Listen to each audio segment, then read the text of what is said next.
तुम्हारे पास तो केवल यही विकल्प है कि तुम क्या करो या क्या ना करो, परंतु परिणाम तुम्हारे वश में नहीं है पार्थ। कर्म फल तुम्हारे वश में नहीं है।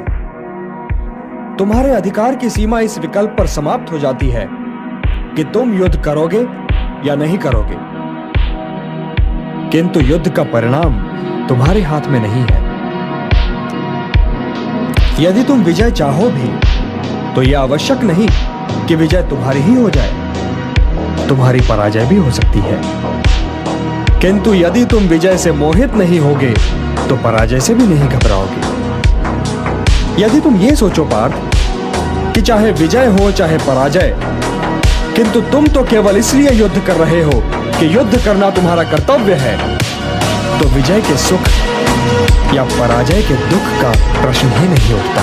विजय और पराजय, जीवन और मृत्यु, सुख और दुख के प्रश्नों में ना उलझो और युद्ध करो। यदि इस युद्ध में तुम्हारी विजय हुई तो पृथ्वी का राज्य और यश भोगोगे, और यदि वीर गति को प्राप्त हुए तब भी यश के साथ साथ स्वर्ग पाओगे। इसलिए हे कौन्तेय, उठो, सुख दुख, लाभ हानि, जय पराजय सबको समान समझो और युद्ध करो, कि यही तुम्हारा क्षत्रिय कर्तव्य भी है और मानव धर्म भी। और जो न विजय से सुखी हो और न पराजय से दुखी, वही स्थित प्रज्ञ है, यही कर्म योग है। तुम सर्वश्रेष्ठ धनुर्धर हो, परंतु यदि तुम्हारा आखेट तनिक भी इधर से उधर हो जाए तो तुम चूक जाओगे। तुम्हारा अधिकार तुम्हारे बाण संधान पर है, तुम्हारा अधिकार तुम्हारी दृष्टि पर है, परंतु उस मृग पर तुम्हारा कोई अधिकार नहीं जिसकी ओर तुम बाण चला रहे हो। हे धनंजय, सत्पुरुष कभी अपने अधिकारों की सीमा का उल्लंघन नहीं करते। अर्थात अपने कर्म में स्थिर रहो पार्थ, स्थिर रहो, क्योंकि कर्म की कुशलता का ही नाम योग है। मेरा हाथ तो अब भी गांडीव की ओर नहीं बढ़ रहा है केशव। मेरी समझ में तो अब भी ये नहीं आ रहा है कि इस युद्ध से लाभ क्या होगा।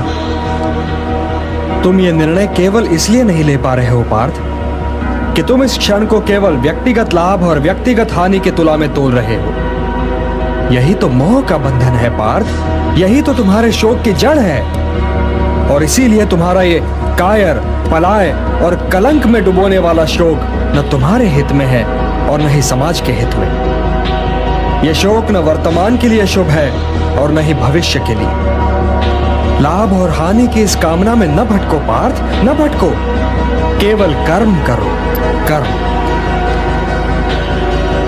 हे पार्थ, सामान्य पुरुष विषय का ध्यान करता है और विषय का ध्यान उसे आसक्त बना देता है। इस आसक्ति या लगाव से काम का जन्म होता है। जब काम की पूर्ति नहीं होती तो क्रोध उत्पन्न होता है। जब क्रोध उत्पन्न होता है तो विषय के प्रति मोह और बढ़ जाता है, और जब मोह और बढ़ जाता है पार्थ, तो सोचने की शक्ति भटक जाती है।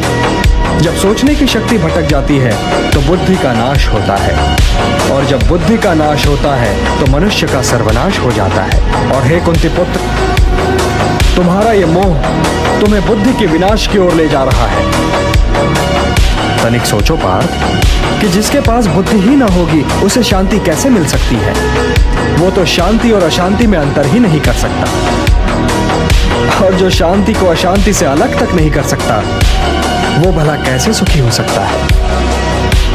हे पार्थ, जैसे पवन के झोंके नाव को भटका देते हैं, वैसे ही कामनाएं बुद्धि को भटका देती हैं। इंद्रियाणाम हि चरताम यन्मनो अनुविधीयते तदस्य हरति प्रज्ञाम वायुर्नावम इवाम्भसि। इसलिए हे महाबाहो, अपनी इंद्रियों को अपने वश में रखो, स्वयं ही उनके वश में न हो जाओ।